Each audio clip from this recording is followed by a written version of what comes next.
Hello viewers, ইউটিউবে আমার video দেখে এক ভাই অনেক বিশ্বাস নিয়ে দূর থেকে এই ইনভার্টারটি আমার কাছে পাঠিয়েছেন। আজ আমরা দেখব এই ইনভার্টারটিতে আসলে কি সমস্যা ছিল এবং কিভাবে আমি এটি ধাপে ধাপে রিপেয়ার করলাম। ভিডিওটি ছোট হলেও এটি ঠিক করতে কিন্তু আমার অনেক দীর্ঘ সময় দিতে হয়েছে।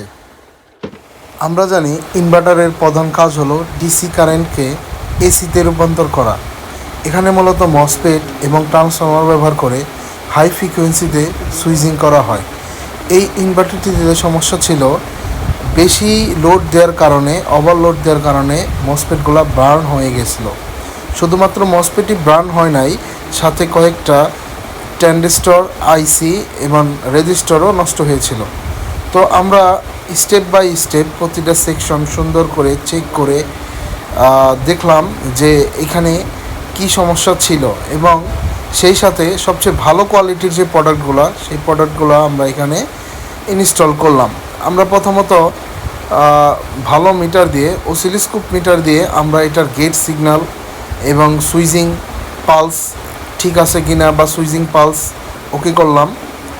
তো তারপর আমরা এখানে ভালো মানের দামি মসফেট লাগাবো, যেন এটায় পাওয়ার অনেক হাই ফ্রিকোয়েন্সিতে বা অনেক হাই ক্ষমতা সম্পন্ন পাওয়ার জন্যই এটা থেকে আউটপুট দেয়।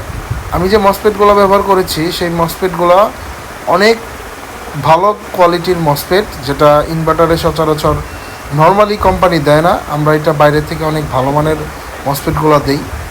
তো আমরা সম্পূর্ণভাবে এটা ঠিক করার পরে ইনভার্টারটি চেক দিয়ে দেখব যে ইনভার্টারটি ঠিক হয়েছে কিনা। রিপেয়ারিং শেষ করার পর এখন সবচেয়ে গুরুত্বপূর্ণ ধাপ হলো ইনভার্টারটি টেস্ট করা। ইলেকট্রনিক্স ডিভাইসে শুধু পার্টস বদলালেই হয় না, দেখতে হয় আউটপুট ভোল্টেজ এবং ফ্রিকোয়েন্সি স্থিতিশীল বা স্টেবল আছে কিনা। মাল্টিমিটারে আমাদের আউটপুট একদম পারফেক্ট দেখাচ্ছে। আমি এর ডিসি ইনপুট এবং এসি আউটপুট সেকশন দুটাই চেক করেছি। বিশেষ করে অসিলেশন সেকশনটি এখন একদম নির্ভুলভাবে কাজ করছে, যা একটি ইনভার্টারের হার্ট বা প্রাণ বলা যায়।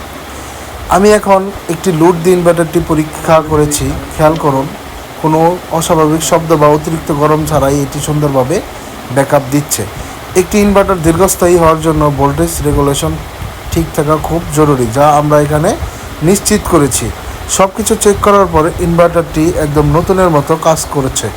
প্রতিটি কানেকশন আমি পুনরায় সোল্ডারিং করেছি, যেন ভবিষ্যতে লুজ কানেকশন ভয় না থাকে। ইনভার্টারটি রিপেয়ার শেষে আমি অলরেডি সেই ভাইয়ের ঠিকানায় পাঠিয়ে দিয়েছি।